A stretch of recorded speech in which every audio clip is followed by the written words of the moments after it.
Voilà. Bon, bien, du coup, merci à tous d'être présents aujourd'hui pour ce séminaire de rentrée des séminaires forêt, climat et société. On est content de reprendre. On est content d'accueillir à cette occasion Salomé Fournier.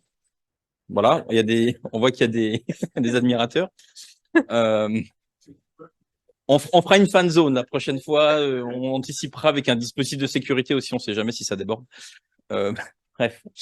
Donc, Salomé est ingénieur, tu as un double diplôme d'ingénieur, il me semble, hein. Donc, d'une part NSTIB et d'une part AgroParisTech, plus un master. Tu travailles actuellement au département recherche et développement de l'ONF à Dole. Et donc, aujourd'hui, tu viens nous présenter, je dirais, la trame générale, les grandes lignes du projet Backfire qui s'intéresse à la filière forêt-bois et surtout au carbone dans la filière forêt-bois. Donc, moi, je te laisse la parole, hein. Tu as le temps que tu veux, en fait. Et, et on prendra les questions à la fin. Juste une petite remarque pour les personnes qui sont en ligne, on prendra les questions par écrit et comme d'habitude, on les reposera à l'oral à Salomé. Voilà. Donc, Ça on marche. y va. Merci beaucoup de m'accueillir ici. Oui, comme disait Julien, en fait, enfin, je suis venue surtout présenter la trame du projet Backfire, parce que du coup, c'est un projet qui est, j'ai pas envie de dire tout neuf, parce que ça fait quand même quelques mois maintenant qu'on a commencé, mais c'est un projet qui a commencé en décembre 2022, qui est financé par l'ADEME, par l'appel à projet Graines, donc 2021. Donc, c'est un projet qui est porté par l'ONF, mais donc on a plusieurs partenaires, donc notamment Julien et Fleur dans la salle. Euh, et donc ici, enfin, je vais vous présenter plutôt en fait pourquoi on a voulu faire le projet Backfire, en fait, quels sont les verrous méthodologiques qu'on a envie de dépasser et jusqu'aux applications du projet, puisque en fait on est vraiment de base plutôt sur un projet méthodologique, mais où on voit assez facilement en fait des développements dans le court terme qui pourraient être intéressants. Euh, donc, juste sur les éléments de contexte, parce que en fait, je ne savais pas exactement qui était familier ou pas avec les thématiques du carbone forestier et surtout du carbone dans les produits bois. Bon, alors en général, moi, plutôt quand je parle, j'essaie de toujours parler de carbone forestier, mais parce que je pars du principe en fait que la filière forêt-bois, c'est un continuum et tout le but de Backfire, c'est vraiment de plus faire un trait entre amont et aval de la filière et de voir le tout sous un prisme vraiment global. Donc, je pars toujours de carbone forestier, peu importe là où on se trouve dans la filière. Et du coup, dans Backfire, on s'intéresse vraiment à ce qu'on avait l'habitude d'appeler les 3 S du carbone forestier. Donc, vraiment, ce qui est séquestration en forêt, stockage dans les produits bois et la substitution matière et énergétique. Bon, le terme est un petit peu dépassé, puisqu'en fait, il y a plein de nuances à ces termes des 3 S, mais on peut rester là-dessus quand même, parce qu'au moins, on voit de quoi on parle quand on est là-dessus. Juste pour dire, le projet, il s'inscrit vraiment dans un contexte politique et réglementaire qui s'intéresse de plus en plus à ce qui se passe en aval de la filière par rapport aux produits bois. Et en fait, vraiment, comment on articule les politiques qu'on fait en forêt, parce qu'on parle énormément de carbone plutôt sous le prisme forestier, le stockage en forêt, la libre évolution, voilà. Mais on arrive à voir assez mal en fait le lien avec les produits bois et plus tard aussi le recyclage des produits bois. Donc c'était juste pour faire ce petit lien-là. Et je commence parce que je pense que c'est vraiment un préambule assez intéressant de reparler de toutes les utilisations du bois. Surtout quand on est plutôt situé en amont de la filière, en fait, on se concentre, enfin, dans notre tête, les produits bois, ils sont assez limités, alors que, au final, enfin, la filière bois, elle est vraiment énorme et elle est sur des secteurs qui sont vraiment très différents, à un point où des fois, on a des problèmes de communication à des endroits que nous, on appelle l'aval enfin, de l'aval de la filière, mais qui n'ont en fait aucun rapport les uns avec les autres, parce qu'on est vraiment sur des usages qui sont du tout au tout. Alors, on parle souvent de l'usage, donc nous, ce qu'on appelle bois d'œuvre, mais qu'en fait, il faut aller plus loin que ça. C'est vraiment l'usage construction. C'est ce qui nous intéresse le plus en forêt, mais en fait, on a des usages dits moins nobles, mais qui sont tout aussi importants quand on parle d'atténuation du changement climatique par la forêt. Et aussi, du prisme de la construction, en fait, enfin, plutôt le travail du FCBA, c'est assez reconnu, en fait, à quel point il y a un besoin de stocker pérennement grâce aux produits bois, notamment dans la construction, et c'est vraiment ce qui intéresse du coup notamment le FCBA. Et ça représente quand même des quantités non négligeables de carbone, puisqu'au au total, dans une maison ossature bois, on dit qu'on peut avoir plus de 16 tonnes de CO2 stockées et 13 tonnes de CO2 évitées grâce à la substitution matière. Je ne sais pas si ça vaut le coup que je refasse le point sur ce que c'est la substitution plutôt, parce que je suis pas sûre que tout le monde ait vraiment ça en tête. En un mot, c'est vraiment juste des économies de carbone qui sont faites par usage d'un produit bois plutôt qu'un autre matériau qui serait soit plus énergivore à produire, soit fait d'énergie plutôt fossile. Et donc, c'est pour ça qu'on fait maintenant vraiment la différence entre la substitution qui est matérielle et la substitution énergétique. Et c'est assez important de garder ça en tête, puisque en fait, autant on voit très bien ce que c'est le stockage dans les produits bois et le stockage en forêt, autant les émissions évitées, comme c'est c'est théorique, du coup, c'est plus compliqué à avoir. Donc, dans Backfire, en fait, on a ciblé tout le projet sur un outil de comptabilité carbone, c'est les schémas de filière. Donc un schéma de filière, juste pour être pour expliquer ce que c'est assez rapidement, c'est un élément assez complexe qui essaye de tracer le carbone de l'amont jusqu'à l'aval de la filière. Et il y a plusieurs étapes dans un schéma de filière, et sur chacune de ces étapes, il y a des verrous méthodologiques qui sont importants à faire pour éviter, à appréhender, parce que c'est là où en fait à chaque fois, à ces petits nœuds, où on va avoir des fuites de carbone dans la comptabilité. Et pour nous, c'est bien sûr forcément euh, à éviter, puisque on peut un peu passer à côté de certains enjeux ou de certaines solutions qui pourraient être apportées au niveau politique ou de la gestion, parce qu'en fait, on n'a pas bien pris en compte ce qui se passait réellement dans la comptabilité carbone. Donc, la première étape au niveau de l'amont forestier, alors pour le coup, c'est un sujet qu'on connaît plutôt pas mal, même si avec les différentes incertitudes qu'on a aujourd'hui, les cartes sont un peu, sont un peu plus compliquées à lire. Mais la première étape, ça va forcément être de modéliser l'évolution des stocks et les flux de carbone en forêt. Donc, on peut utiliser différents outils. Le plus commun, donc, c'est les outils de modèle de croissance en forêt. Modèle de croissance, donc plutôt en volume, mais qu'on transforme en carbone, puisque les deux sont liés. Et ce qui est important à faire, c'est de prendre en compte, du coup, correctement les étapes d'exploitation et de gestion forestière, de pouvoir les décrire de façon réaliste. Donc là, déjà, on tombe un peu sur un nœud. Ce qu'on disait être assez facile, ça peut être plus compliqué que ça, notamment quand on veut en fait caractériser et flécher la récolte vers les filières d'usage.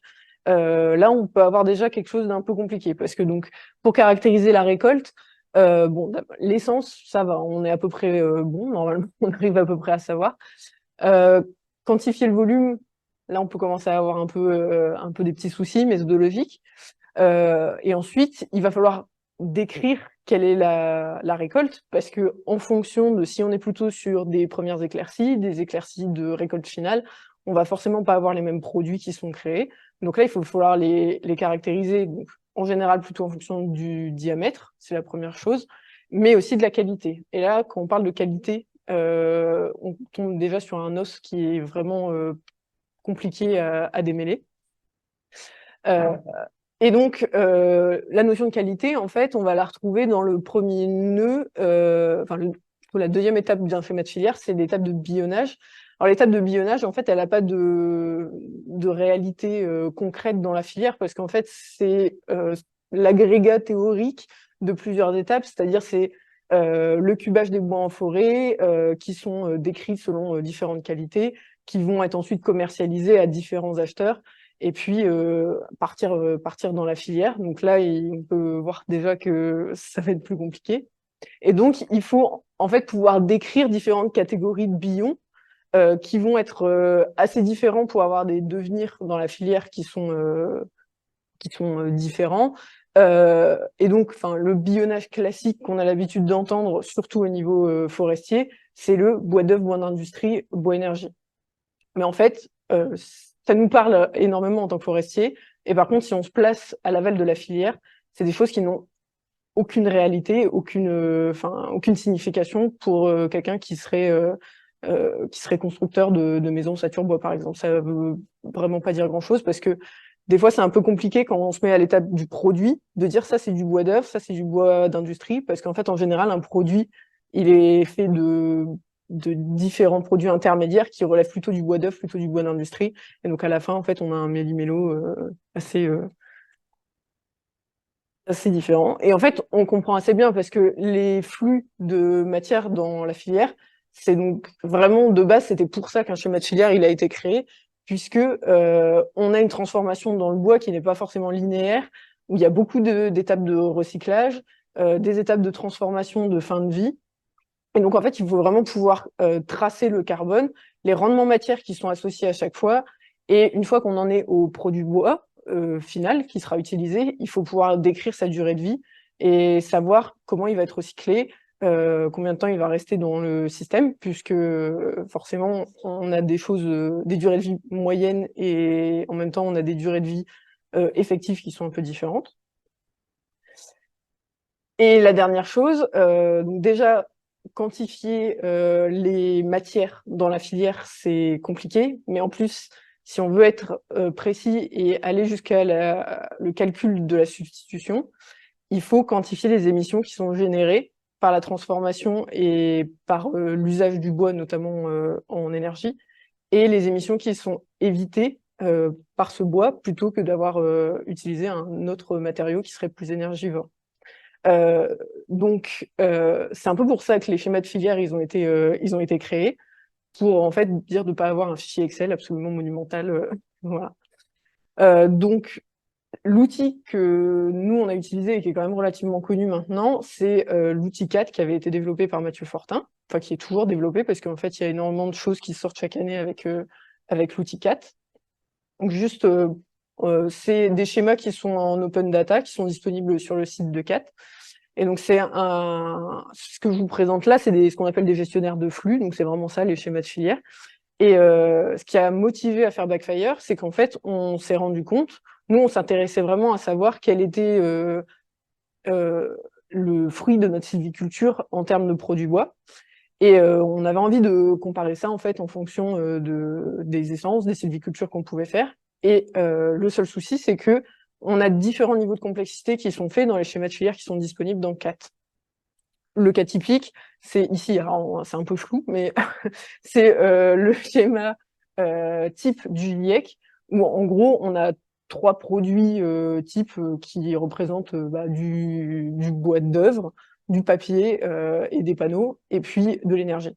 Donc la filière entière se résume en 3 produits, avec un recyclage qui est possible, mais qui aussi est très, très limité dans sa description. Et puis, à l'inverse, on peut avoir des choses vraiment très, très détaillées. Donc là, en fait, clairement, vous ne pouvez rien voir. C'est que à chaque fois, on a des flux qui sont décrits avec des rendements matière. Et c'est vraiment, c'est illisible même en première, avec un zoom, parce que les liens sont vraiment très complexes. Et ce qui est intéressant de voir, c'est le nombre de produits qui sont décrits dans la filière et les étapes de recyclage qui sont possibles. Et donc, à ça, dans CAT, on peut décrire à chaque fois des émissions qui sont générées par les transformations et les émissions qui sont évitées. Donc, on est vraiment sur des niveaux de complexité différents. Si j'utilise les deux pour faire des comparaisons, on risque d'avoir un petit problème. Et c'est clairement ça qu'on peut voir. Donc ça, c'était les premières simulations qu'on avait faites où on s'intéressait à voir qu'est-ce qui se passait dans ces 3 S quand on avait une comparaison déjà entre le chêne Cécile et le Douglas, parce que faut prendre les choses un petit peu les uns à la suite des autres. Donc ici, on a le carbone qui est stocké en forêt, selon un itinéraire sylvicole qui est notre itinéraire classique à l'ONF, qui est décrit dans nos guides de sylviculture, donc pour le chêne Cécile et pour le Douglas. Donc j'ai choisi de les représenter ici sur une séquence à un temps défini, parce que forcément, on n'a pas le même nombre d'itinéraires de Douglas que de chêne sur la même période de temps. Donc je les ai représentés sur 400 ans. En fait, c'est le même principe que de faire des comparaisons en séquence infinie. que d'ailleurs les économistes vous faites quand même relativement souvent. Donc la deuxième chose, c'est ce qui se passe au niveau de la récolte. Donc à chaque fois qu'on a une récolte, on a un pic dans le stockage dans les produits bois. Et en bas, on a la substitution qui est générée par ces coupes, en fait. Donc c'est les émissions évitées par les mêmes récoltes qui sont faites au-dessus. Et en pointillé, c'est la moyenne des courbes dans le temps.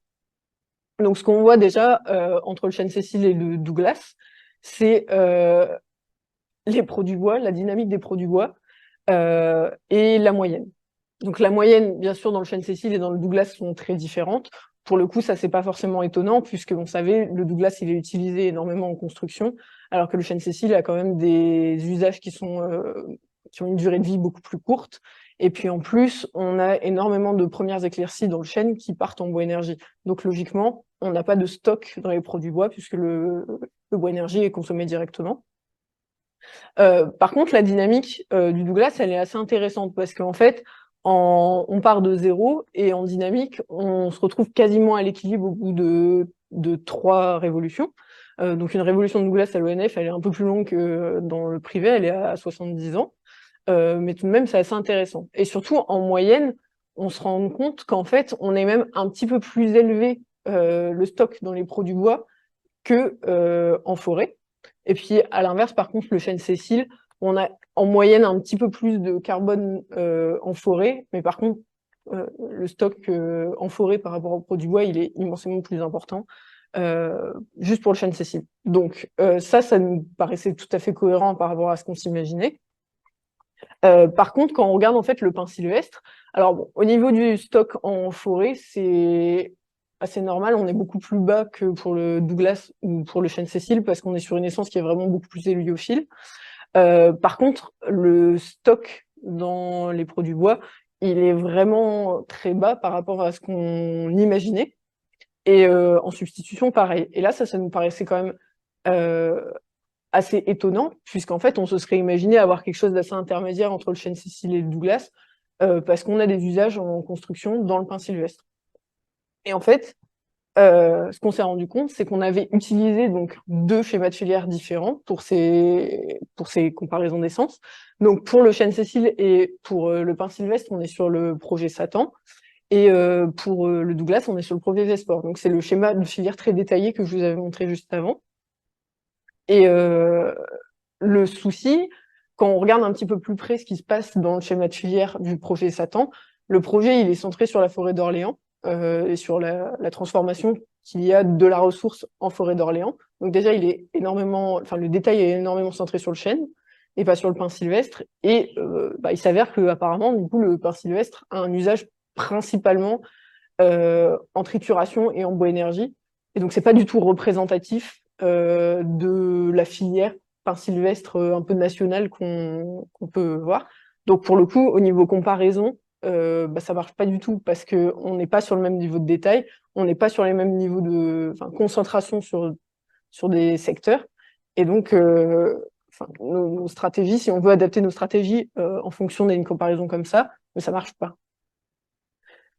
Donc, les objectifs pour le coup de Backfire, c'est d'aller voir aussi ce qui se passe dans d'autres types de schémas de filière. Donc là, on était vraiment sur un schéma de filière dans le cadre qui marche de façon très mécanique. On a des rendements matières qui sont exprimés en pourcentage. On suit le devenir de la filière, enfin le devenir du carbone dans la filière. Et voilà. Donc ça, c'est fait à partir beaucoup de statistiques, enfin, c'est plutôt des témoignages, des enquêtes qui ont été faites par le FCBA. Et on utilise assez peu des grosses bases statistiques qu'on pourrait avoir. Donc là, on s'intéresse aussi aux schémas de filière qui sont faits à partir de statistiques. Donc ici, c'est un schéma de filière qui a été fait dans un projet qui s'appelle la filière et qui utilise donc des diagrammes de Sankey. Donc le vrai titre c'est Open Sankey et qui est développé par la startup Teriflu mais qui avait été créée à l'INRIA. Et donc le but ici, c'est vraiment de réconcilier des sources de données diverses parce qu'on a quand même pas mal de sources de données dans la filière, mais un peu par-ci par-là, Agreste, Douane, voilà, qui sont pas toujours en cohérence. Quand on regarde nos différents postes, en général, ils sont jamais en cohérence d'ailleurs. Mais on retrouve dans ce type de schéma de filière Sankey exactement les mêmes étapes que ce que j'avais montré dans CAT et dans les schémas mécanistes. C'est-à-dire qu'on a une étape où on décrit la ressource. Ici, bah, bon, vous n'arrivez pas à lire, je pense, mais ici, c'est les données IFN, les prélèvements de l'IFN qui sont sortis.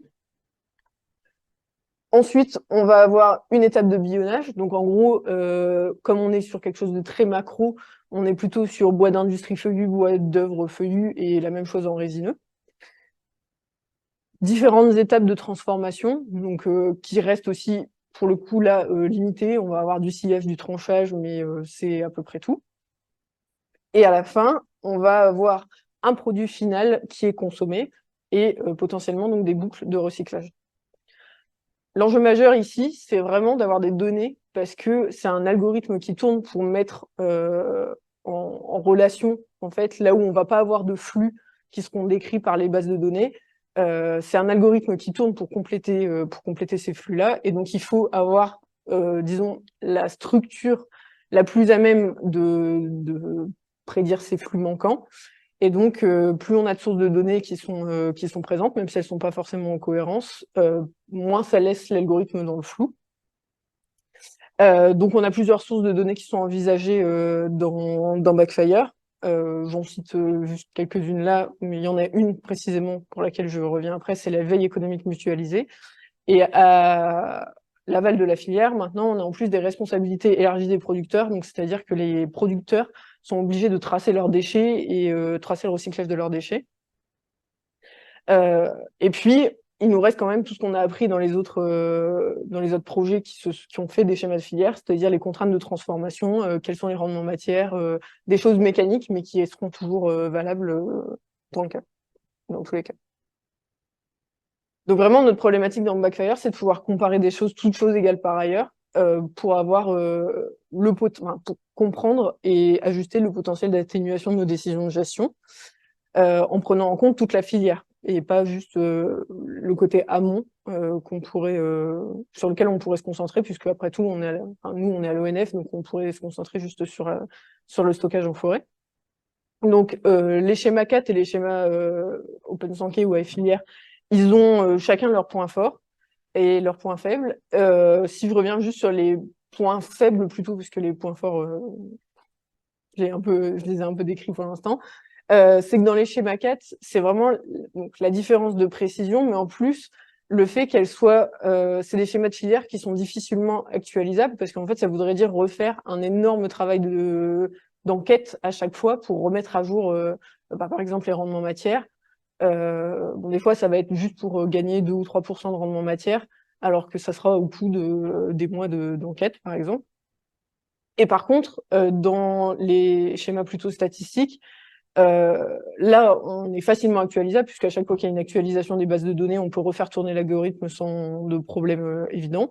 Par contre, on est sur quelque chose donc, de beaucoup plus macro, donc on n'a pas de distinction entre les espèces et on a peu de processus de transformation décrits. Et ça, c'est assez embêtant parce que, en fait, on le voyait assez bien avec le schéma du Douglas, plus on va dans les produits, plus on peut aller chercher du carbone qui aurait fuité en fait par des approximations ou autres. Donc, ce serait vraiment l'articulation de ces deux approches mécanistes et statistiques qui nous intéressent dans Backfire. Il y avait quand même, enfin, il faut quand même le dire, il y avait une première tentative d'articulation qui a été faite dans le projet Extraforest. Et donc, dans le projet, on est 5 partenaires. L'ONF porte le projet. Ensuite, on a FCBA, l'IGN, l'UMR Silva, parce qu'on a des personnes plutôt AgroParisTech et d'autres de l'INRAE, et la startup Terriflu, donc qui développe OpenSankey. Et puis, on a aussi des collaborateurs canadiens, donc notamment Mathieu Fortin, qui en plus développe Create, donc très pratique pour les développements futurs. Pourquoi une collaboration avec le Canada nous intéresse par ailleurs? Parce qu'en fait, on a vraiment des filières dans de produits bois, de filières bois qui sont très différentes avec le Canada. Et j'aime bien cette petite illustration. C'est que on parle beaucoup du stock dans les produits bois, mais c'est aussi le flux là qui nous intéresse. Et autant on parle énormément de flux en forêt, on n'en parle pas trop dans les produits bois. Et ce qui est un peu embêtant, c'est qu'on a eu pas mal de stratégies qui disent qu'il faut qu'on augmente le flux dans les produits bois en France. Et en fait, il s'avère qu'il est plutôt négatif, et ça depuis plusieurs années. Alors là, il est un peu reparti à la hausse, mais de moins de 1% dernièrement. Et par contre, au Canada, on a un stock qui est le double de celui de la France, mais en plus, on continue à avoir un flux qui est positif et qui est ça important. Et bon, quand on connaît un petit peu la filière de transformation, elle est surtout drivée en fait par la construction de bois au Canada, qui est quand même beaucoup plus culturellement important qu'en France. Donc on se dit qu'en fait, comparer nos filières, euh, c'est toujours intéressant entre le Canada et la France. Et puis, c'est pas forcément pour dire tout est mieux au Canada qu'en France, parce qu'il y a d'autres filières de transformation qui sont beaucoup moins développées au Canada. Euh, et c'était pour dire, en fait, on a monté le projet Backfire en ayant en tête qu'on aurait un projet jumeau qui est porté du coup par Mathieu Fortin au service canadien de la forêt et qui normalement devrait commencer aussi. Les dates sont plus du coup trop à jour, mais c'est pas grave. Donc le cœur du projet, là on a vu qu'on avait un petit souci. En fait, il faut avoir un intermédiaire entre les deux au niveau du détail qu'on peut avoir et qui est vraiment important et intéressant à avoir dans les approches mécanistes. Et puis la façon d'actualiser les schémas de filière statistique. Et surtout leur apporter du détail aussi. Et donc notamment, un des détails qui est important à faire, c'est au niveau des essences qui sont décrites, on sait que c'est absolument impossible d'avoir un schéma de filière avec OpenSanké qui soit au niveau de l'essence, parce que juste à un moment donné, on n'a pas les bases de données qui suivent essence par essence. Euh, donc là, on a décidé en fait d'avoir un niveau intermédiaire. Et en fait, OpenSanké, il travaille énormément par niveau hiérarchique. Donc, c'est-à-dire qu'à chaque fois qu'il y a une donnée qui est disponible dans un niveau inférieur, il va la prendre. Si il n'a pas cette donnée-là, il va remonter dans un niveau supérieur pour aller chercher la donnée et mettre ça en cohérence par la suite. Donc là, en fait, on a décidé dans Backfire d'avoir des groupes d'essence. Donc là, on fait l'intermédiaire, on n'est plus au niveau de l'essence comme on a pu avoir dans GES4 ou autre. On n'est pas non plus à feuillu résineux, mais on va avoir des groupes d'essence où on aura des filières de transformation et surtout des usages qui sont similaires. Donc, on avait prédit à l'écriture du projet plutôt quatre, euh, quatre groupes d'essence, mais en fait qui ne sont pas figés du tout parce on aimerait avoir plus d'objectivité là-dedans que ceux qu'on a écrits a priori. Surtout, c'est des groupes qu'on a écrits, nous, en étant en amont de la filière. Peut-être que quelqu'un qui l'aurait fait en aval, en fait, aurait pas du tout fait les mêmes groupes. Mais de base, on avait prévu d'avoir des groupes des chênes blancs, des autres feuillus, les groupes de résine de production et les groupes des pins. Donc ça, c'est un travail aussi qui reste à améliorer. Donc le fait d'avoir ce niveau intermédiaire là, ça va nous permettre normalement d'aller chercher une quantité de données plus suffisante.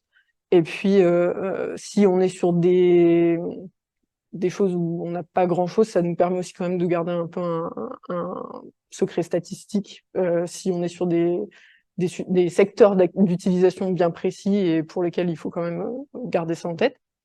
Mais en fait, dans OpenSanké, il va pouvoir gérer d'autres niveaux hiérarchiques que juste l'essence. C'est-à-dire que, par exemple, au niveau des filières, le bois d'industrie que nous, on a l'habitude d'utiliser, il regroupe en fait les secteurs des panneaux et les secteurs du papier. Mais dans les produits, on a aussi des schémas, des niveaux hiérarchiques, puisque dans ce qu'on appelle panneaux, du coup, il y en a différents types, OSB, MDF, contreplaqué par exemple, qui ont des usages vraiment très différents pour le coup et qui sont importants de prendre en compte, puisque, par exemple, l'OSB, il a un rôle fondamental quand on parle d'atténuation du changement climatique, parce que c'est les panneaux qui sont utilisés en construction. Donc, on ne peut pas prendre en compte l'OSB comme on le ferait avec le MDF, qui sont vraiment des panneaux d'ameublement, surtout de durée de vie pas, pas très importante. Et donc, au niveau du stockage dans les produits bois, on n'est pas du tout sur la même dynamique. Et au niveau du carbone substitué, forcément, l'OSB qui fait partie de murs ossature bois va substituer beaucoup plus de carbone que dans de l'ameublement. Donc pour nous, c'est important aussi de garder cette approche-là en schéma open access, avec, comme on a ces niveaux hiérarchiques qui sont facilement en fait mobilisables, on imagine pouvoir avoir une possibilité de personnalisation déjà juste au niveau des filtres. Si on s'intéresse que à la filière énergie, pourquoi télécharger le schéma global. Le seul souci, c'est au niveau des flux de gaz à effet de serre, puisque du coup, c'est des choses qui sont faites par analyse de cycle de vie, et CAT n'est pas adapté à faire des analyses de cycle de vie. Donc là, en fait, ça sera le seul truc qui sera pas vraiment personnalisable. On n'aura vraiment que le schéma de filière globale qui aura des émissions générées et évitées. Donc ça sera téléchargeable en ligne. Donc là, on n'aura pas non plus de problème pour des futurs utilisateurs pour avoir accès à ces schémas-là. Ensuite, donc au niveau des différentes étapes d'un schéma de filière, en fait, j'ai commencé à parler des différents verrous qu'on peut avoir. Le bionnage, c'en est un qui est intéressant à avoir parce qu'en fait, on a souvent, et d'ailleurs dans les schémas que je vous ai un peu présentés, on a un bionnage qui est toujours par modèle statistique. Donc, on va quand même faire un modèle statistique puisque c'est quand même ce qui est relativement facile à faire. Voilà. Donc là, on va s'appuyer sur les études d'hygiène de disponibilité en bois d'œuvre des essences qui ont été faites et qui en plus sont refaites cette année. Mais ce qui nous intéresse aussi, c'est d'avoir une approche plus dynamique. Alors bien sûr, là, on vient se placer plutôt à l'échelle de ce qui nous intéresse en gestion forestière, donc c'est l'échelle du peuplement. Puisque en fait, ce qui se passe sur un peuplement, lui donner la moyenne statistique globale d'un territoire, c'est pas forcément rendre justice à la sylviculture qui peut être plus ou moins orientée vers un produit. Donc là, on a envie aussi de développer un bionnage, donc mécanique pour le coup aussi, en utilisant le module développé sur CAP6 à partir du modèle de croissance SimCop, et donc là le module SimCop Qual, pour avoir vraiment cette approche dynamique de la qualité qui dépend de la sylviculture. Parce qu'à chaque fois qu'on fait de la sylviculture, à chaque éclaircie, on vient façonner le peuplement vers le produit final qu'on a envie d'avoir. Et du coup, pour nous, ça paraît important. Et puis, donc, dans SimCopQual, on a vraiment différents paramètres de la qualité d'un bois qui est vraiment, pour le coup, multifactoriel, puisqu'on a des profils de tiges avec des informations entre les taux de biais du ramen. On va avoir énormément d'informations sur la nodosité, par exemple, et c'est des choses qu'on a envie d'explorer. Donc, le module SimCopWell, il existe. Il faut du coup s'acculturer à ça. Par contre, ce qui n'existe pas, c'est le module de bionnage qui y serait associé. Et donc là, ce qu'on a en tête de faire, pour le coup avec Julien, c'est de créer un module de bionnage qui soit inspiré en fait donc pour ceux qui connaissent les géologues, c'est déjà un module qui est créé et qui en fait reprend des choses assez poussées au niveau de la qualité du bois parce qu'en fait ça permet de créer les billons le long de la tige selon beaucoup plus de paramètres que ce qu'on peut avoir quand on décrit du BO, BIBE comme à l'ONF. C'est le nombre de billons qu'on peut avoir, quelle sera la longueur. Pour certaines essences et certains usages, on peut avoir qu'un seul billon qui sera destiné à un certain usage. Et donc, ça avait été développé pour le chêne spécifiquement et aussi pour le hêtre. Et donc, on veut faire la même chose, mais du coup, ici, on va s'intéresser exclusivement au Douglas pour l'instant, puisque SimCopQual, du coup, est disponible que pour le Douglas. Et on va créer aussi des règles d'affectation dans la filière, selon différentes catégories de billons qui sont à définir, les plus pertinentes pour le Douglas, et garder en fait les paramètres qui nous intéressent. Donc ça va être du nombre de nœuds, du volume de nœuds, de l'infradensité, de l'aubier, en fonction du coup là de sylvicultures qui sont différentes. Et donc pour nous, au niveau de la gestion forestière, c'est vraiment ce qui est important à faire. Et ensuite, on va lier ça aux différentes transformations dans la filière qu'on va avoir. Dans le projet, on a aussi envie de faire un petit focus sur l'impact des gaz à effet de serre de la gestion forestière. Alors, il y a eu plusieurs études qui sont déjà sorties pour dire qu'en fait, l'impact des gaz à effet de serre de la gestion par rapport à toute la filière, elle est assez limitée. Mais tout de même, c'est important de continuer à savoir ce qu'on peut faire pour améliorer le bilan de cette partie-là de la filière, pour le coup. Et ce qui nous intéresse ici, ça va être la reprise de l'outil Foreignership qui avait été développé par Nicolas Bilot à Silva, et qui actuellement ne décrit que les différentes étapes de mobilisation du être pour le bois énergie. Donc là, en fait, on veut étendre cet outil-là au Douglas aussi, pour avoir en fait le pendant de ce qu'on fait en mécanisme sur le billonnage, on veut l'avoir aussi pour les gaz à effet de serre. Donc là, on va reprendre en fait les flux de matière, les énergies qui sont consommées, mais vraiment sur la partie exploitation. Et aussi, ce qu'on veut rajouter, c'est les étapes de travaux sylvicoles qui, en général, sont plutôt oubliées quand on parle de gaz à effet de serre. Mais les travaux sylvicoles, ça représente énormément de travail pour les équipes. Donc à l'ONF, en fait, on a des itinéraires techniques de travaux sylvicoles. Et avec les bases de données du FCBA, en fait, on veut pouvoir compléter ça pour rajouter cette étape-là et être le plus exhaustif possible quand on parle de gaz à effet de serre.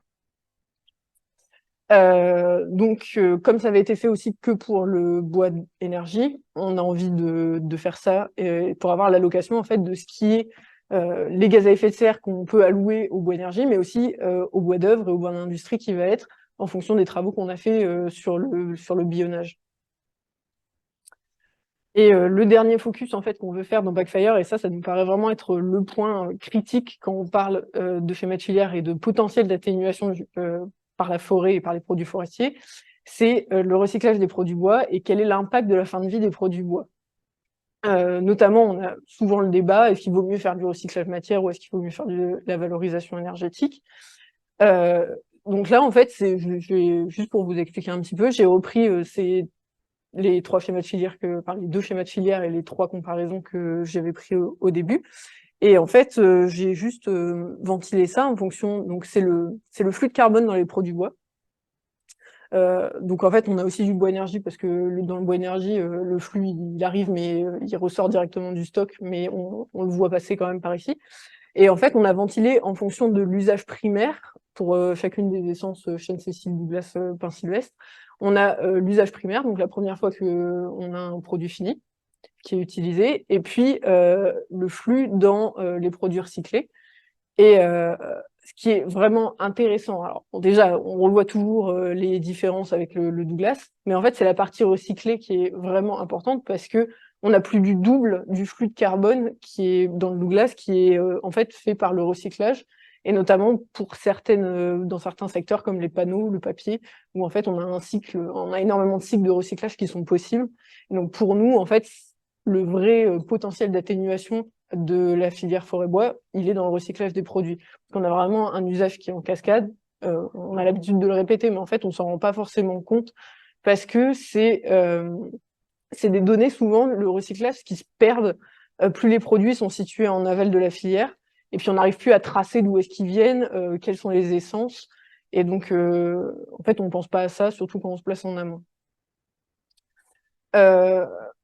On a aussi prévu énormément d'analyses de sensibilité des paramètres de la comptabilité carbone parce que on a envie de voir en fait où sont les efforts à mettre si on a besoin d'aller chercher des données à certains endroits. On veut savoir en gros quels sont les produits, quelles sont les étapes de transformation qui sont plus énergivores, lesquelles permettent de substituer le plus de carbone.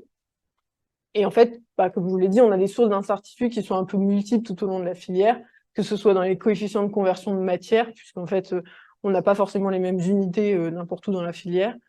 On a des choses aussi, donc là je vous ai montré une loi de décroissance des produits bois qu'on a l'habitude de voir de façon exponentielle, c'est un peu le classique, mais en fait on n'a pas de données pour faire autrement que des lois exponentielles. Et ça, c'est pas forcément idéal parce que pour certains produits, notamment dans la construction, en fait on a des normes qui disent que dans la construction, un bâtiment qui est construit avec des produits bois, il doit tenir 50 ans sans se détruire. Enfin, voilà. Alors bien sûr, il y a des accidents, mais au niveau des eurocodes, on est quand même sur une durée de 50 ans. Donc logiquement, il ne devrait pas y avoir une décroissance exponentielle sur ces 50 ans pour ce type de produit à longue durée de vie.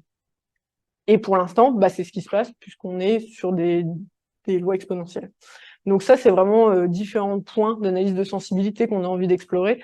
Également, au niveau de la substitution, on a énormément de variabilité dans les coefficients de substitution et c'est souvent un des arguments qui sont avancés quand on parle d'incertitude du potentiel atténuateur de la forêt et des produits bois. Et en fait, ça va vraiment dépendre des hypothèses qui sont prises derrière les analyses de cycle de vie qui permettent de calculer les coefficients de substitution. Et puis, bah, en fait, il y a énormément de choses qui sont derrière, d'où viennent les bois, quels sont les processus de transformation. Donc ça, c'est des choses qu'on a envie d'explorer bah, avec le FCBA. On en arrive aux applications du projet. On a prévu 4 échelles différentes d'applications pour montrer que, en gros, mieux prendre en compte les schémas de filière et la transformation des produits bois, ça a un impact, peu importe l'échelle à laquelle on se place. La première et celle qui nous intéresse le plus à l'ONF, c'est le peuplement forestier. C'est vraiment donc comparer différents potentiels d'atténuation, que ce soit par essence, par itinéraire sylvicole, pour en gros bah, connaître quels sont les impacts de notre gestion. Donc la première chose, on aimerait donc l'année dernière, on a publié une base de données de nos itinéraires sylvicoles sur lesquels on avait en fait calculé le stockage le stockage en forêt. Et en fait, on a envie d'ajouter, en plus de ça, du stockage dans les produits bois, des émissions générées, des émissions évitées par rapport à nos itinéraires sylvicoles. Et notamment, une des choses pour lesquelles c'est intéressant, c'est que cette base-là, elle est utilisée pour le label bas carbone. Et donc actuellement, le label bas carbone, il s'intéresse énormément aux plantations, donc il n'y a pas vraiment de produits bois. Mais en fait, il y a des méthodologies qui sont en développement dans les peuplements matures. Et du coup, ça nous paraît intéressant d'améliorer le plus possible les calculs de stockage dans les produits bois et des émissions évitées. Puisqu'en fait, si on calcule mal bah, cet impact-là, on va peut-être avoir des peuplement en fait qui n'aurait pas eu donc l'additionnalité environnementale, c'est-à-dire le gain de carbone qui est nécessaire pour s'inscrire dans un contexte de compensation carbone. La deuxième qui nous intéresse aussi en fait énormément à l'ONF, c'est le petit massif, l'aménagement forestier. Donc là, on va faire ça en lien avec un outil qui est développé actuellement par Philippe Dreyfus et Timothée Audino, donc en RDI d'Avignon. Qui, eux, s'intéressent à simuler l'évolution du stock et les flux de carbone, mais donc à l'échelle d'un petit massif. C'est un peu différent de l'approche que moi j'ai l'habitude de faire au niveau du peuplement. Et notre objectif là dans Backfire, c'est sur différentes forêts, donc 3 forêts un peu test, comparer l'effet de scénario de gestion à l'échelle du massif, mais donc pas juste en forêt, mais aussi en prenant en compte les produits bois.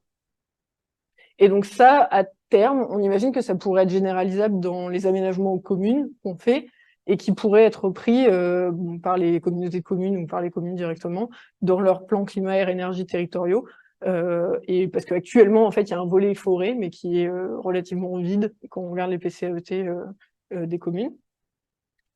Et les deux dernières, c'est à l'échelle de la ressource. Donc, pour les partenaires IGN, ça les intéresse parce qu'en fait, c'est vraiment la suite de l'expertise INRA-IGN qui avait été faite en 2017 et du projet Extraforest.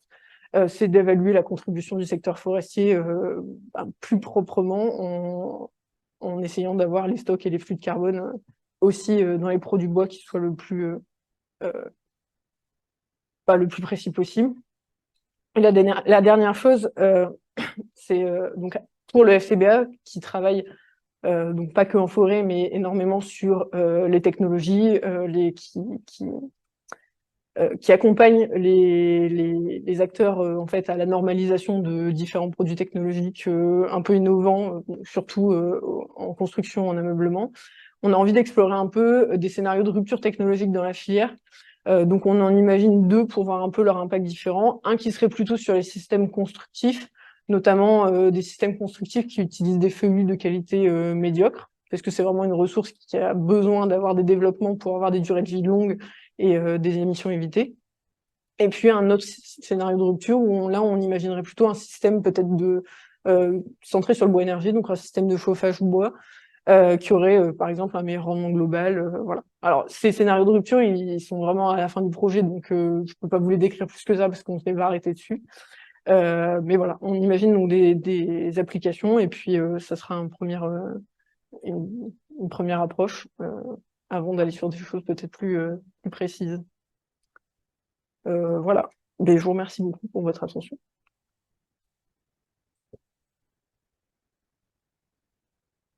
Merci. On va prendre des questions, évidemment. Je passe le micro, comme ça vous pouvez... Ça, c'est entendu en ligne. J'avais une toute première question sur les 3S, parce que habituellement on en retient surtout deux, qui sont le stockage en forêt, enfin et l'effet de substitution. Est-ce que la contribution du stockage sous forme de produit est maintenant considérée comme importante et pas simplement quantité négligeable? Bah, c'est marrant parce que moi, en général, si j'en retiens deux, souvent c'est les émissions, enfin c'est la substitution qui est oubliée. Enfin, tout du moins quand on parle des 3S avec les forestiers, c'est plutôt les émissions évitées. Non, dans le stockage des produits bois, forcément, il reste toujours important. Je pense que c'est énormément parce qu'on n'a pas vu, enfin, on voit assez mal les dynamiques qu'il peut y avoir. Et c'est ce qui est surtout important en fait pour nous, notamment si on voit les améliorations qu'on pourrait faire, on peut imaginer donc changer les lois de décroissance par exemple des produits bois, comme je vous l'avais un petit peu montré. Mais au niveau de la dynamique de ce que ce changement dans la comptabilité carbone il pourrait apporter, c'est pas au niveau de la moyenne, parce qu'en fait en moyenne ça va rien changer. Par contre, au niveau de la dynamique, et si on se place dans un contexte qu'on veut atteindre une neutralité carbone en 2050, si on se rend compte qu'en fait la dynamique, elle est plus rapide que ce qu'on croit, bah là c'est quand même important. Donc je sais pas si je réponds exactement, mais en tout cas, j'ai pas l'impression que le stockage de produits soit oublié. Euh, et d'ailleurs, c'est assez marrant puisque côté forestier, notamment les gens qui s'intéressent de plus en plus à la compensation carbone, les forestiers s'emparent assez bien de cette idée que leur sylviculture va amener des bois à longue durée de vie et donc contribue en fait à l'axe stockage de carbone dans les produits bois et s'emparent pas du tout de ce qui pour moi me paraît les deux faces d'une même pièce, c'est-à-dire les émissions évitées.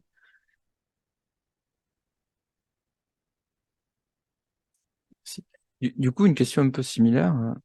Est-ce que finalement, ces outils-là, ça peut pas servir au pilotage de la gestion forestière? Parce que il y a forcément un optimum sur la pression de récolte, sur les essences à choisir pour optimiser une filière carbone qui peut être à la fois vertueuse, mais pas toujours.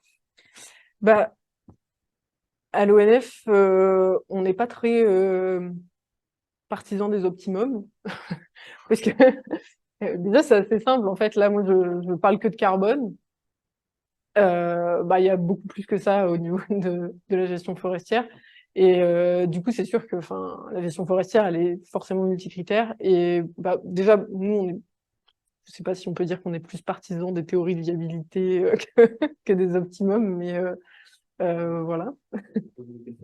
Mieux gérer ou ne pas gérer des forêts, par exemple. Ah clairement, c'est pour ça qu'en fait on s'intéresse à l'impact de notre gestion et puis alors, je sais pas, peut-être qu'on essaye absolument de prouver que notre sylviculture elle a un impact vertueux sur l'atténuation du changement climatique, mais en soi elle a d'autres impacts donc oui oui. Merci beaucoup, c'était super cette présentation. Euh, Moi, j'ai une petite question un peu plus générale. Du coup, tu parles beaucoup d'atténuation, de mitigation, et puis du coup, effectivement, c'est le cadre Mhm. assez intuitif vu la thématique. Mais comment tout ça, ça se positionne par rapport à l'adaptation de la forêt au changement climatique, qui est difficile à dissocier quand même de. Ouais. En général, c'est vrai qu'on a dans beaucoup de présentations, de travaux, je trouve qu'on a tendance à les faire diverger un petit peu. On parle soit d'adaptation, soit d'atténuation. Bon, voilà, c'est vraiment parce que parle de backfire en soi et qui a pas, enfin, on va pas forcément regarder des choses qui pourraient faire l'adaptation. Mais en tout cas, quand je parle de carbone, en fait, moi, je les mets pas en dissonance complète parce que pas d'atténuation sans adaptation et l'inverse.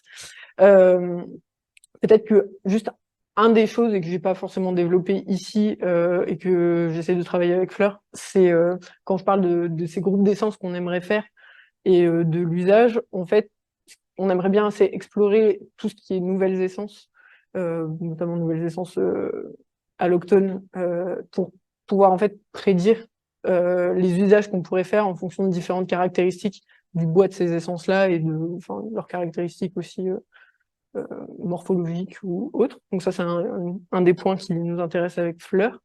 Mais en soi, on s'est pas engagé dessus dans Backfire. Donc c'est vraiment dans Backfire, c'est plutôt les essences communes. Maintenant, c'est quelque chose qui nous intéresse d'aborder. Et en fait, ça rejoint complètement. On a un autre projet qui s'appelle Refer à l'ONF, où on s'intéresse, on a été remesurer des peuplements matures de ces essences allochtones. Donc c'est assez rare quand même. Et on a prévu, en fait, dans une suite de ce projet-là, de les mettre les bois sur banc d'essai et d'aller regarder les caractéristiques de leur bois. Et en fait, parce que pour nous, ça nous paraît aussi intéressant de réfléchir à l'adaptation avec l'atténuation, parce que si les produits bois, ils ont un intérêt en termes d'atténuation, et si de tous les efforts qu'on fait en termes d'adaptation, ils ne nous amènent pas non plus de bois d'œuvre, bah, pour nous, ça paraît dommage. Donc en fait, on essaie de réfléchir les deux choses en même temps. Une question par rapport au schéma de Sankey, là. Ouais. Vous disiez que vous n'aviez pas la discrimination des essences. Ouais. Et en même temps, ça utilisait les données IFN. Bon, dans les données IFN, les essences, on les a. Qu'est-ce qui fait que on peut pas ventiler par essence? Ben, en fait, c'est plutôt vers l'aval de la filière le problème. Au niveau IFN, on a les données par essence. C'est vraiment à l'aval parce qu'en fait, voilà, il y a les données se perdent. En général, les données elles sont plutôt faites résineux feuillu. Et donc, en fait, l'impact déjà de ce qui nous intéresse d'utiliser la veille économique mutualisée, donc, c'est pas elle est remise à jour d'ailleurs, c'est l'année dernière ou cette année, je sais plus. C'est qu'on a une description vraiment très importante des secteurs de branche. De mémoire, je crois qu'on a 54 secteurs de branche. On a des secteurs et des données qui sont remises aussi au niveau de l'essence. Donc en fait, il y a quand même des données. Et en fait, c'est aussi pour ça qu'on s'intéresse à l'hybridation des méthodes mécanistes et statistiques, c'est qu'on a envie de gagner dans cette précision-là, même si on sait que on n'a pas forcément les données pour. Et puis aussi, faire ce travail méthodologique-là, ça peut permettre aussi de faire des recommandations s'il doit y avoir des nouvelles, des modifications à faire à la VEM ou aux différentes bases de données. Ça nous permet de les faire aussi, de dire, là, on a besoin d'avoir un petit peu plus de précision là-dedans, ou là, pas forcément. Voilà.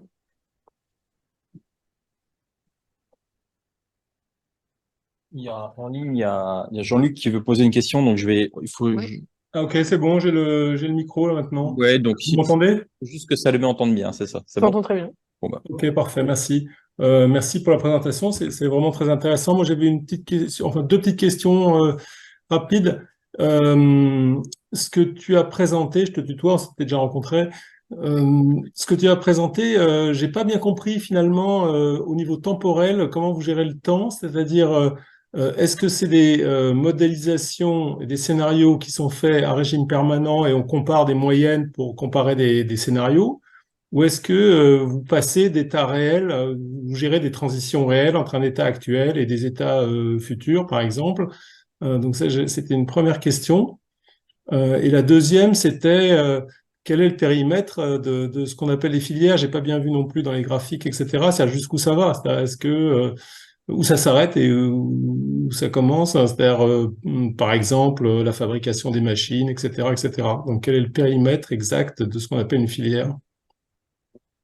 Donc pour la première question, donc comment on gère la dynamique? Donc là, c'est vraiment dans la partie application, plutôt enfin si j'ai bien compris la question. Ça va dépendre donc le niveau d'échelle auquel on se place. Donc vraiment dans la partie peuplement, on est plutôt sur de la modélisation peuplement, croissance, sur le modèle de croissance de base. Donc, c'est pour ça qu'on s'intéresse enfin, donc, dans CAT, il utilise beaucoup en comparaison donc les données à l'équilibre, donc en séquence infinie. Mais en fait, nous, ça nous intéresse quand même de voir notre impact au niveau dynamique, de savoir le stockage de carbone, comment est-ce qu'il augmente ou non en dynamique, parce que c'est sûr que c'est toujours une des faiblesses du stockage des stratégies qui sont liées à une augmentation du stockage de carbone dans les produits de bois, c'est que c'est quelque chose qui est un peu long à mettre en place. Donc c'est plutôt en général, on voit les choses arriver à moyen ou long terme.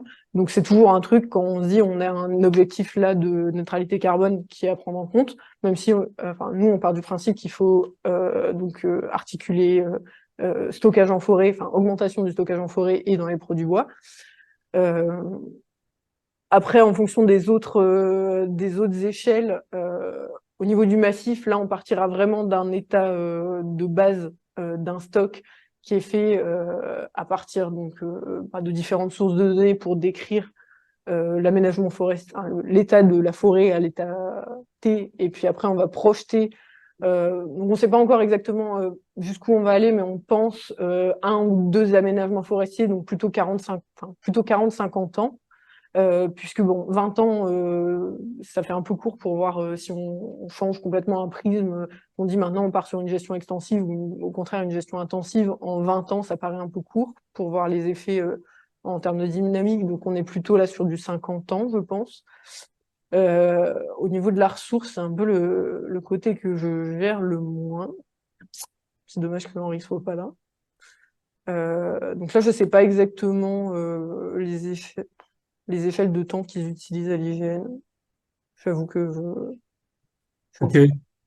Enfin, moi, je pense en tout cas que actuellement, on a un problème, c'est qu'il faudrait présenter toujours les deux types de résultats, c'est-à-dire les régimes permanents, c'est-à-dire les moyennes sur l'infini, et les régimes transitoires qui ont des valeurs très différentes. C'est extrêmement différent de dire qu'on passe d'une moyenne d'une Chesnay gérée comme ci à une moyenne d'une Douglasais gérée comme ça, ou de dire qu'on passe de l'état actuel où on est aujourd'hui à un état dans 30 ans dans lequel on aura fait ci ou ça. C'est des chiffres totalement différents. Enfin, évidemment, puisqu'il y a des choses qui ne s'étalent que sur, comme tu le disais, sur 100, 200, voire plus d'années.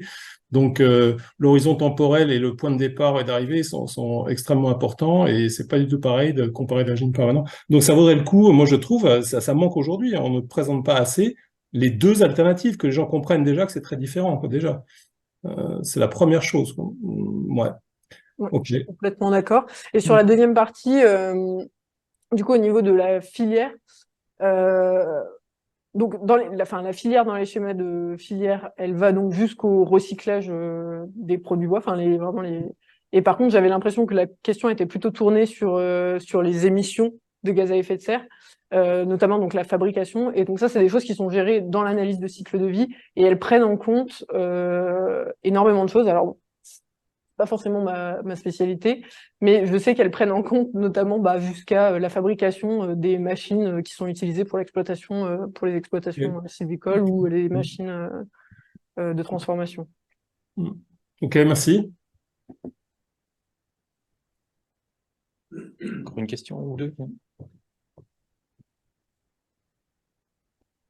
Dans les transitions que signalait Jean-Luc, il y a parfois des points de blocage qui sont plutôt qui relèvent plus de l'économique que réellement de l'optimisation du bilan carbone.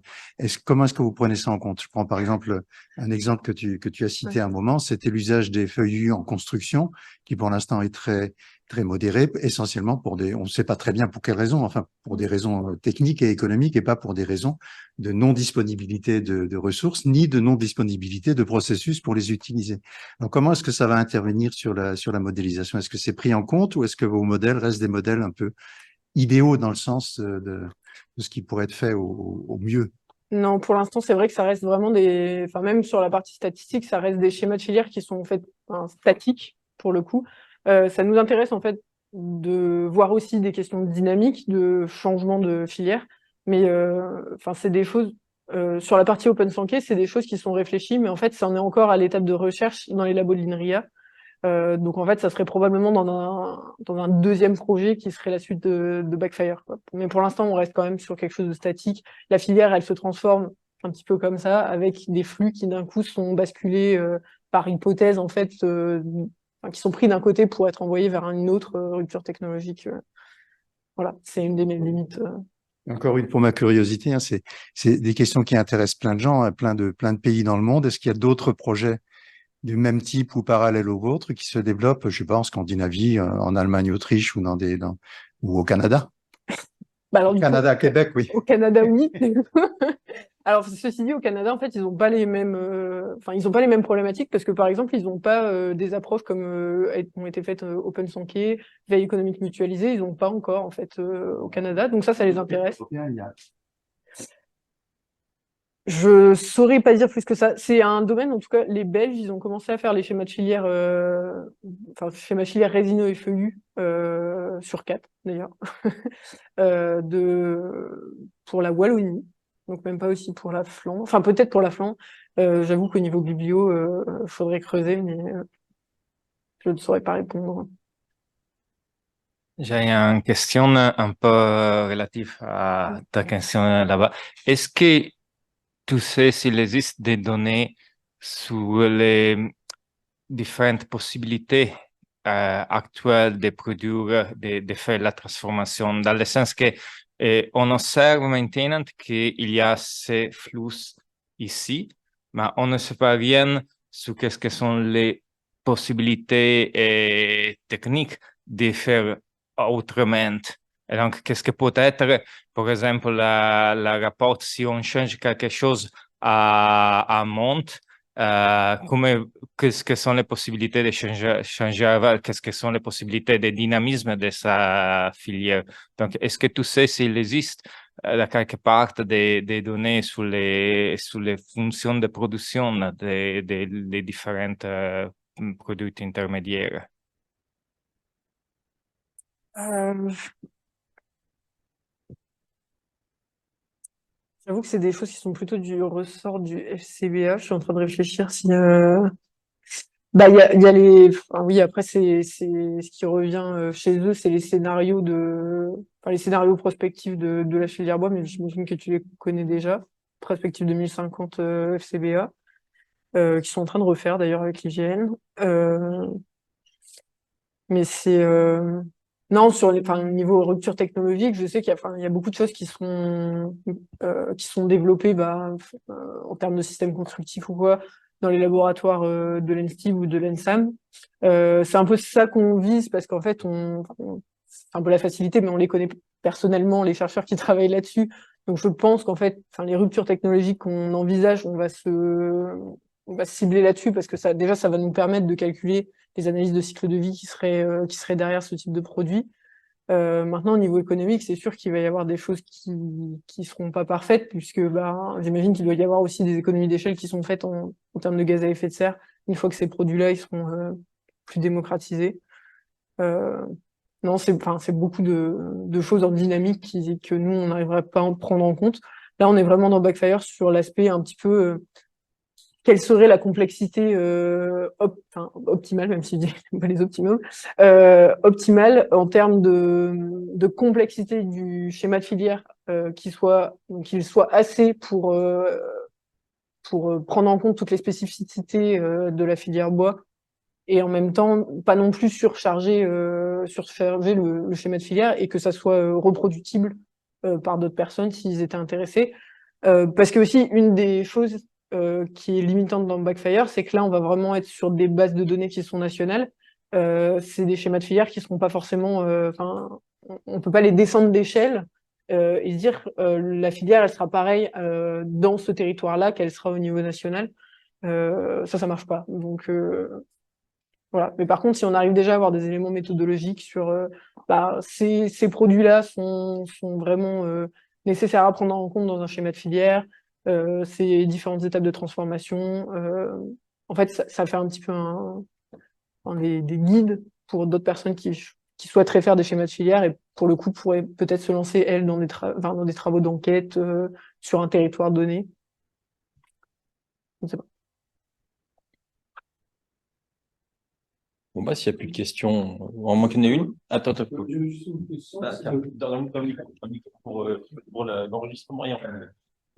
Bah, tu vois, par rapport à ton régime permanent, et comment les changements climatiques sont pris dedans? Parce que en réalité, je pense aux poteaux accidentels de scolytes, des choses comme ça doit affecter la filière, ça doit affecter la sylviculture. Ouais. En fait, c'est un peu le problème quand on parle de potentiel, c'est que là, on se prend un peu tous les problèmes de modélisation qu'on a de tous les côtés.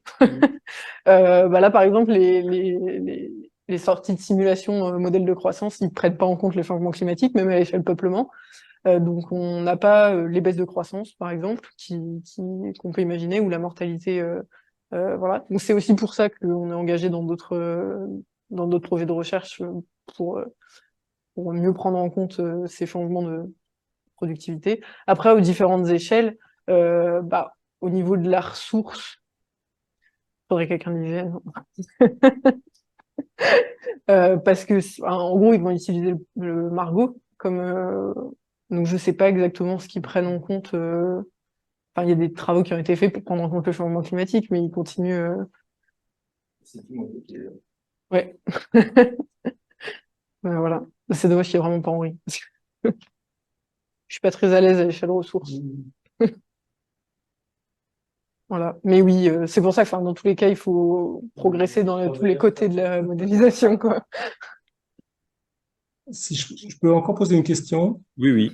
si on a le temps, je ne sais pas jusqu'à quelle heure c'était prévu.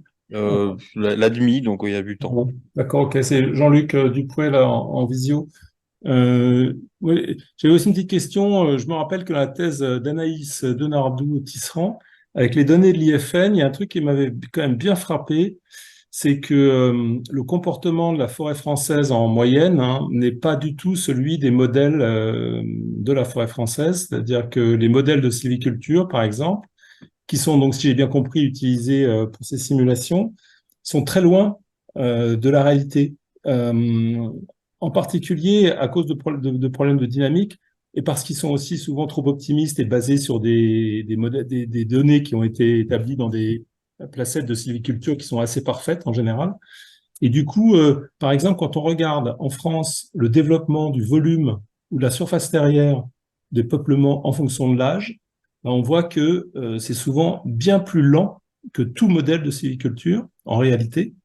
Par exemple, parce que, ne serait-ce qu'à cause de l'expansion forestière, on a énormément de peuplements qui sont aujourd'hui en dynamique d'installation, et on s'aperçoit que leur dynamique d'installation peut être très lente. Mais quand je dis très lent, c'est carrément 50 ou 100 ans de retard par rapport à ce qu'un modèle nous donnerait avec une croissance immédiate, quoi, hein, parce qu'il se passe des choses, parce que par exemple, tu as des gens qui vont aller pâturer, envoyer des troupeaux pâturer encore quelques années dans des peuplements, etc., etc. Et du coup, bon, je pense, si j'ai bien compris, ces modèles sont que pour l'ONF ou que pour la forêt domaniale. Je ne sais pas si c'est communal, domanial. Et en tout cas, à mon avis, il y a vraiment un problème si on commence à parler de la forêt française dans son ensemble, en tout cas. Donc, je me demande une petite précision là-dessus. Est-ce que ça concerne que la forêt publique? Est-ce que ça concerne que la forêt domaniale? Ou est-ce que ça a vocation à être utilisé ailleurs? Non, non, nous, nos modèles de croissance qu'on utilise à l'ONF et qui sont en fait la base de nos guides de sylviculture, ils sont, c'est pas des modèles de croissance qui sont, enfin, à l'échelle peuplement, c'est pas des modèles qui sont développés à l'ONF, c'est des modèles qui Hmm. qui nous sont prêtés en fait par les chercheurs sur la plateforme CAP6. En fait, on continue aussi à travailler avec eux là-dessus. Donc, bah, ça va forcément dépendre du modèle. Quel jeu de données est derrière, mais c'est pas forcément non, c'est pas forcément que de la forêt publique, c'est aussi de la forêt privée. Pour certains, on a aussi d'ailleurs des modèles qui sont, je pense par exemple dans le Douglas à Gymnos, qui sont développés par les Belges et qu'on valide nous sur des données ONF. Enfin, on essaye d'avoir un travail de validation assez systématique des modèles sur des données qu'on pourrait avoir à l'ONF. Bon, je dis on essaye parce que dans certains contextes, en fait, on n'a pas forcément les données pour valider. À l'échelle de l'aménagement, là où pour le coup, Philippe et Timothée travaillent à créer les modèles, c'est des modèles qui sont faits sur données IFN aussi. Donc, on a un peu de tout. Voilà. Puis après, du coup, pour l'échelle ressources, donc là, c'est Margot, donc c'est aussi des données IFN. Ouais. Enfin, Par les modèles IFN sont souvent, enfin, les modèles issus de données IFN ne sont souvent pas ajustés sur les âges. Ils sont ajustés sur des diamètres, sur des croissances, mais on utilise peu l'âge dans les modèles quand on utilise des données IFN parce que on considère ces données-là sont mauvaises, parce qu'on n'en a pas assez, parce que c'est d'ailleurs un problème, hein, c'est qu'on ne maîtrise pas assez la démographie actuelle des peuplements forestiers français. Et du coup, moi, je pense que ça vaut le coup, en tout cas, de comparer aujourd'hui les modèles de croissance qu'on emploie dans ces scénarios de carbone, par exemple, avec des dynamiques en fonction de l'âge, issues des données IFN, qui, à mon avis, amènerait à beaucoup relativiser ce qu'on fait. Bon. Non, mais c'est sûr. Donc, j'en ai un peu utilisé, notamment le modèle Salem qui est développé par Patrick Vallée, qui est fait aussi sur données IFN et qui est du coup pas en âge, qui est en diamètre en DG. Ouais. C'est un vrai challenge pour le coup à utiliser quand on s'intéresse à l'échelle peuplement, c'est un vrai challenge d'écrire des itinéraires sylvicoles avec ce type de modèle parce que ça rebat un peu les cartes par rapport à ce qu'on a l'habitude de faire en termes de simulation. Bon, c'est pareil, on essaye de les valider, alors que ce soit entre comparaison de modèles qu'on a plus l'habitude de manipuler ou qu'on a validé sur données avec ce type de modèle-là. Donc c'est ce qu'on compte faire aussi sur CD2, donc le modèle de Philippe et Timothée. Par contre, au niveau de la dynamique, on arrive toujours à un problème, c'est que on n'a pas grand-chose sur la phase juvénile. Donc ça fait qu'on est obligé de prendre des hypothèses sur à quel âge le peuplement arrive, enfin quelle est l'entrée en sylviculture du peuplement dans la simulation et qu'est-ce qui se passe entre-temps, quel est l'âge à laquelle vraiment on arrive en entrée de sylviculture. Ça, c'est vraiment des choses qui restent encore à améliorer.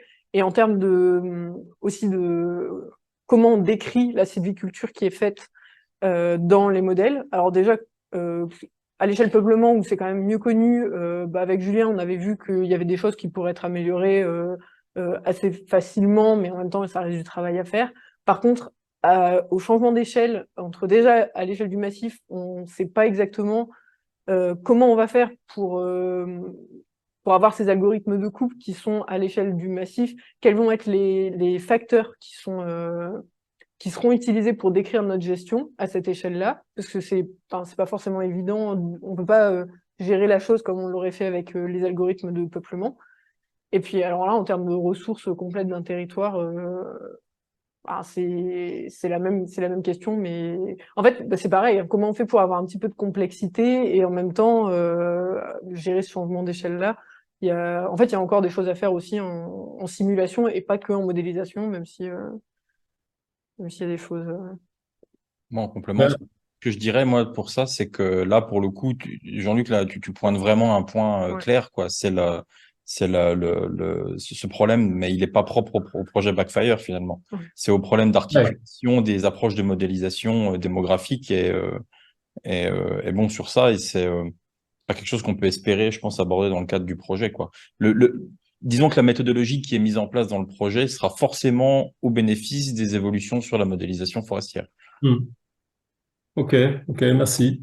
Bon, oui, moi je vous quitte, mais je regrette juste, et c'était vraiment très intéressant et tout, je regrette juste que ça tombait en même temps que la présentation de l'Observatoire des forêts qui avait lieu cet après-midi aussi. On peut pas être partout. En tout cas, merci beaucoup pour la présentation, Merci. la discussion.